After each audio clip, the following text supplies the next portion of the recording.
오늘 아직까지는 예배가 참 좋습니다. 그죠? 이번에 성탄절 예배는 아주 조용하고 좋네요. 보통 막 정신이 없는데 하여튼 그렇지만 가능한 한 말씀을 너무 오래 하지 않도록 자녀들을 배려해서 전하겠습니다. 오늘 만왕의 왕 구원주로 오신 예수님의 성탄절을 맞이하면서 아기 예수님을 찾아서 오늘 본문의 동방 박사들이 경배한 것 같이 기쁨과 감사함으로 주님의 성탄을 맞는 복된 날이 될 수 있기를 바랍니다. 예수님이 나셨을 때에 경배했던 사람들은 평범한 사람들이었습니다. 예수님의 부모도 가난한 사람들로 숙소를 제대로 구하지 못해서 짐승 먹이는 구유에 예수님을 낳을 수밖에 없었습니다. 천사에게 예수님 탄생 소식을 들었던 목자들도 당시에는 천하게 취급을 받았던 그런 사람들이었고, 또 성전에서 아기 예수님을 처음 만난 시므온은 이스라엘의 위로를 기다렸던 나이든 노인이었습니다. 또 아기 예수님을 보았던 안나 선지자는 여자 선지자인데 출가한 지 7해 만에 남편을 잃고 84년을 홀로 지내고 성전에서 살았던 사람이라 했습니다. 참 여자로서 혼자 산다는 게 힘들었던 그때에 그 삶을 우리가 유추해 볼 수 있습니다. 이처럼 예수님의 탄생을 알아보고 경배했던 사람들은 주로 가난하고 약하고 소외됐던 그런 사람이었습니다. 예수님이 이런 모습으로 나타나신 것은 누구라도 예수님께 다가갈 수 있도록 하기 위함이셨습니다. 예수님이 화려한 왕실에서 나셨다라면은 힘이 있고 유력한 사람들만 예수님을 경배했을지도 모르겠습니다. 그러나 예수님은 당시에도 베들레헴이라고 하는 허름한 동네에서 또 누추한 마국간에서 나셨기 때문에 누구든지 예수님께 다가갈 수 있었던 것이지, 낮고 겸손한 자들이 주님을 만날 수 있었음을 보여주고 있습니다. 베들레헴에 아기 탄생 기념 교회가 있는데 그 교회 입구가 워낙 작아서 허리를 많이 숙이지 않으면 들어갈 수가 없었습니다. 당시에 높은 사람들이 교만하게 말 타고 들어오지 못하도록 일부러 그 입구를 작게 만들었다고 합니다. 마음이 가난하고 겸손한 자들이 아기 예수님을 경배할 수 있다는 의미가 됩니다. 당시 권력을 가지고 마음이 높아진 사람들은 아기 예수님을 경배하지를 못했습니다. 예수님은 가난하고 고통받는 자의 모습으로 이 땅에 오셨지만은, 그러나 그분은 왕이셨습니다. 구원하시기 위한 메시아셨습니다. 하나님이시고 주님이셨습니다. 그래서 마땅히 경배를 받으셔야 할 분이셨습니다. 별들을 연구하던 동방 박사들은 유다 왕이 예루살렘에 나실 것으로 생각을 하고 먼 길을 찾아왔습니다. 이때 그들이 찾아온 곳은 당시의 고대 페르시아 지역, 지금의 이란, 이라크 지역에서 온 사람들로 상당히 먼 거리입니다. 그런데 그 길을 마다하지 않고 역경을 딛고 아기 예수님을 만나는 내용이 오늘 본문의 내용입니다. 그들은 별을 연구하는 사람들로 당시로서는 상당한 학식과 지위에 있었던 사람들입니다.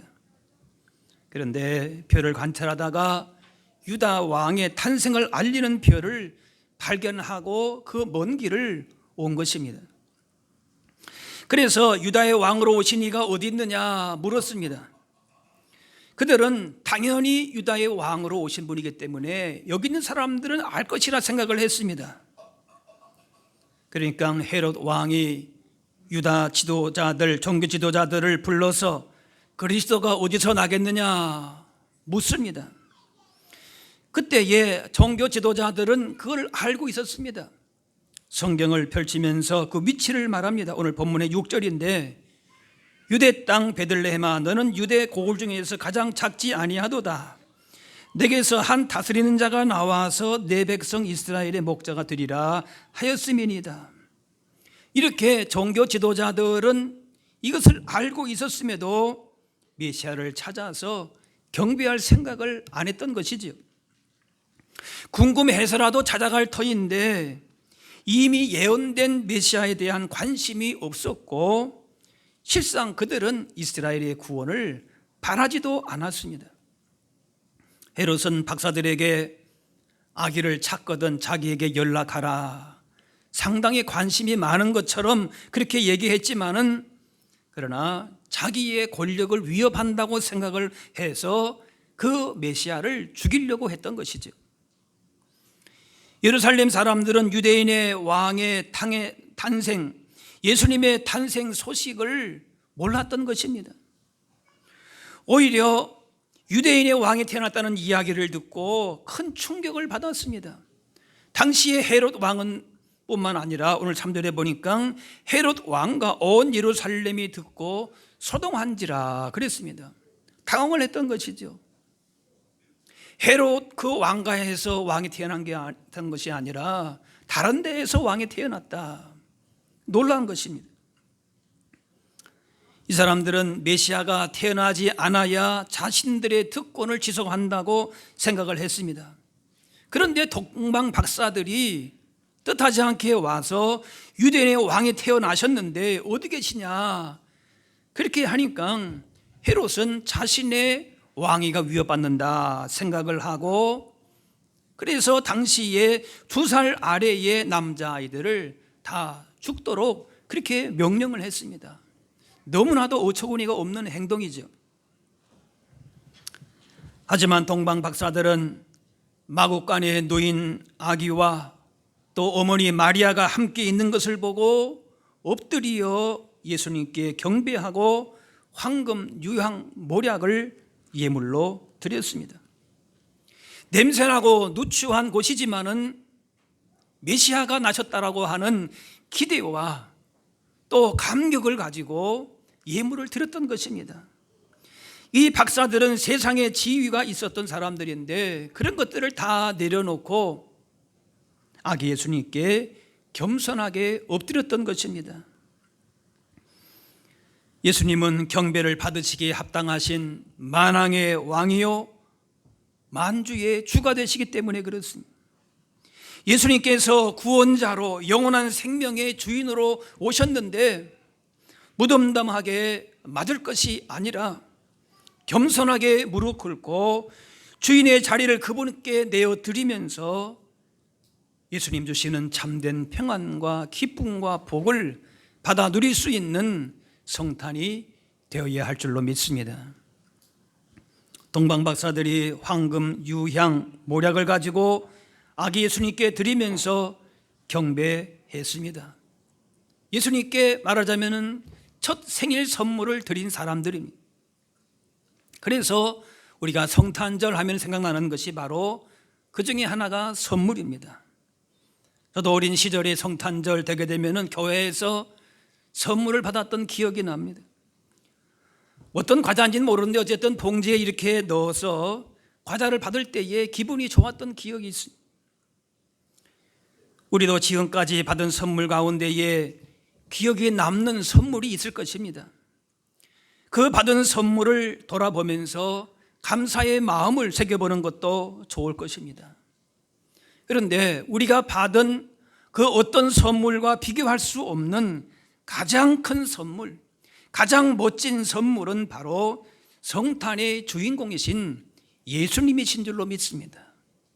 이 성탄은 바로 우리가 예수님을 선물로 받은 날입니다. 모든 인류가 받은 가장 크고 멋진 선물입니다. 예수님이야말로 우리가 받은 하나님께로부터 받은 가장 복된 것이 선물입니다. 예수님을 선물로 받음으로 하나님의 자녀, 천국의 유업을 받게 되었습니다. 그 무엇과도 비교할 수 없는 것이지. 그런데 선물을 받은 사람은 그냥 받으면 되지만은 선물하는 사람은, 준비하는 사람은 그 선물 값을 치러야 합니다.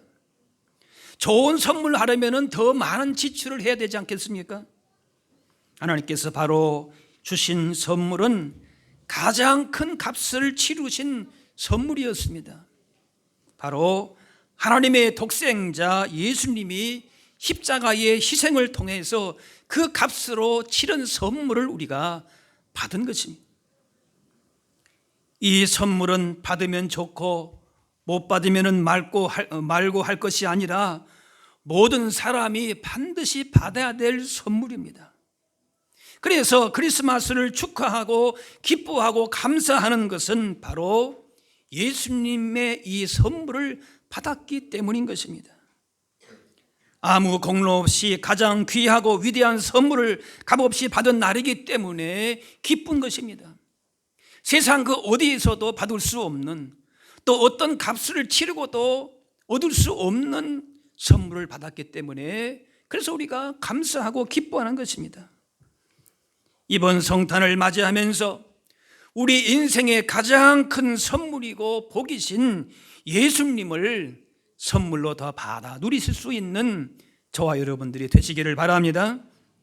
누가복음 2장에 땅에서 하나님이 기뻐하신 사람들 중에 평화로다 그랬습니다. 예수님이 이 땅에 오심으로 하나님과의 평화가 회복되었습니다. 이것이 크리스마스가 가져다준 복이요 선물입니다. 하나님과 우리 사이에 막혔던 그 모든 것들이 다 허물어지고 평화가 회복이 되었습니다. 그리고 우리 사이도 평화가 왔습니다. 내 눈에 거슬리는 사람, 마음에 들지 않는 사람이 많아서 사랑하지 못하고 미움만 나온다면은, 그래서 우리 사이에 평화가 없다면은 하나님과의 평화를 제대로 받지 못한 사람인 것입니다. 크리스마스 선물인 예수님의 그 평화를 제대로 누리지 못하는 것입니다. 그러므로 서로의 짐을 나누고 나보다 남을 낮게 여기고 서로 사랑하는 사람이 바로 예수님이 주시는 이 평화의 선물을 받은 사람이고 누리는 사람입니다. 우리는 하나님의 영광이 되시고 우리의 평화가 되시는 예수님을 선물로 받았기 때문에 단순히 성탄절을 그저 우리가 주고받는 선물로서 우리의 즐거움을 위해서 지내는 날이 아닌 것입니다. 하나님의 선물을 우리가 받음으로 하나님의 영광이 되시고 평화가 되시는 예수님을 선물로 받고 그래서 기뻐하고 감사하면서 하나님께 영광 돌리는 날이 되는 것입니다. 이제 우리도 동방박사같이 탄생하신 예수님께 선물을 드려야 하는데, 하나님이 기뻐하시고 영광 받으실 만한 일에 헌신하는 것이 예수님께 드릴 생일 선물입니다. 그래서 예수님께 드릴 선물은 바로 평화를 이루는 것입니다. 하나님과 우리 사이에 평화를 가로막고 있는 죄와 불의와 거짓된 것들을 회개하고 무너뜨려야 될 것입니다. 그리고 사람과의 관계에서 용서받고 용서받지 못한 것이 있다면 예수님의 평화를 우리 가운데에 받아들임으로 서로 용서하고 화해하고 일치를 이루는 것이, 그래서 그 사랑을 함께 나누는 것이 예수님께 드리는 우리의 선물이 되는 것입니다. 미워하는 사람이 있다면 사랑함으로 평화를 이루고 우리 안에 지체들과 이웃의 작은 자들을 섬기는 사랑의 마음이 예수님께 드리는 선물이 되는 것입니다. 예수님께서는 하나님을 섬긴다는 이유로 부모 섬기기를 소홀히 하는 사람에게 예수님은 경고하셨습니다. 거르반이라고 하는 말이 있는데, 하나님께 드린 바 되었다 그러면은 부모 섬기는 것을 소홀히 해도 된다는 것으로 그렇게 회피를 했습니다. 그런 자들을 주님이 나무라셨습니다. 신앙을 명분으로 이웃 사랑의 계명을 소홀히 할 수가 없는 것이고, 이러한 모습은 하나님을 사랑하는 모습도 아니라는 것입니다. 예수님은 마태복음 25장 이 지극히 작은 자 하나에게 하지 아니한 것이 곧 내게 하지 아니한 것이니라 하셨습니다. 지극히 작은 자에게 한 것이 곧 예수님께 한 것이고, 지극히 작은 자에게 하지 않은 것이 곧 예수님께 하지 않은 것입니다. 예수님 말씀 가운데 강도 맞는 자를 돕는 사마리아인의 비유가 나오는데, 우리가 바로 이렇게 강도 만난 자의 상한 자, 고통당하는 자, 어려운 가운데 있는 자, 이런 이웃을 도와줘야 된다는 것입니다. 우리의 물질이나 건강이나 시간 등을 많이 가져야 우리가 도울 수 있는 것이 아닙니다. 작은 것이라도 내가 할 수 있는 대로 베풀 때에 기적이 일어나는 것입니다. 엘리야 시대 때에 사르밧 여인이라고 하는 여인이 있었는데, 한 움큼 있는, 그저 한 주먹 있는 가루와 조금의 기름으로 음식을 만들어서 먹고 아들과 먹고 죽을 수밖에 없을 정도로 그렇게 가난했습니다. 내일이 없는 여인이었습니다. 하지만 엘리야를 위해서 떡을 구워서 대접했을 때에 가루통에 가루와 기름병에 기름이 떨어지지 않는 복을 받았습니다. 그러므로 우리가 하나님께로부터 받은 사랑이 있고 평화가 있다면 사랑하고 섬기며 도와줄 사람을 만나는 것도 우리에게 복 받는 기회가 되는 것이고, 바로 그것이 예수님께 드릴 우리의 선물이 되는 것입니다. 사랑할 만한 사람을 정해놓고 사랑하는 것이 아니라 누구든지 이웃이 되어주는 것이 주님께서 원하시는 이웃 사랑입니다. 누구든지 도움이 필요하면, 심지어는 대적이라도 핍박하는 원수라도 가서 도와주라, 그렇게 하십니다. 왜?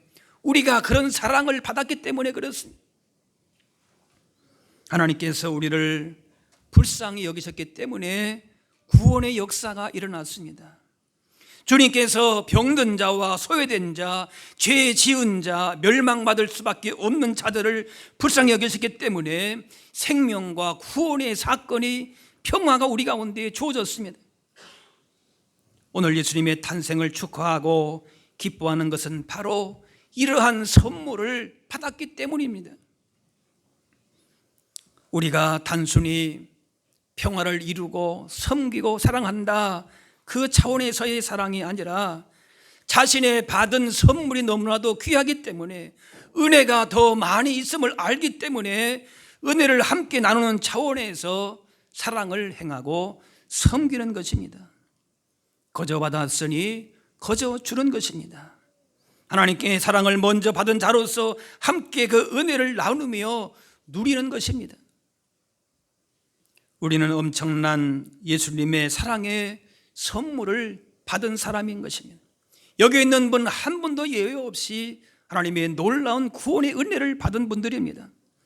따라서 그 받은 선물을 함께 나누면서 받는 데에서 주는 자로 베푸는 자가 되어갈 때에 복된 인생이 되는 것입니다.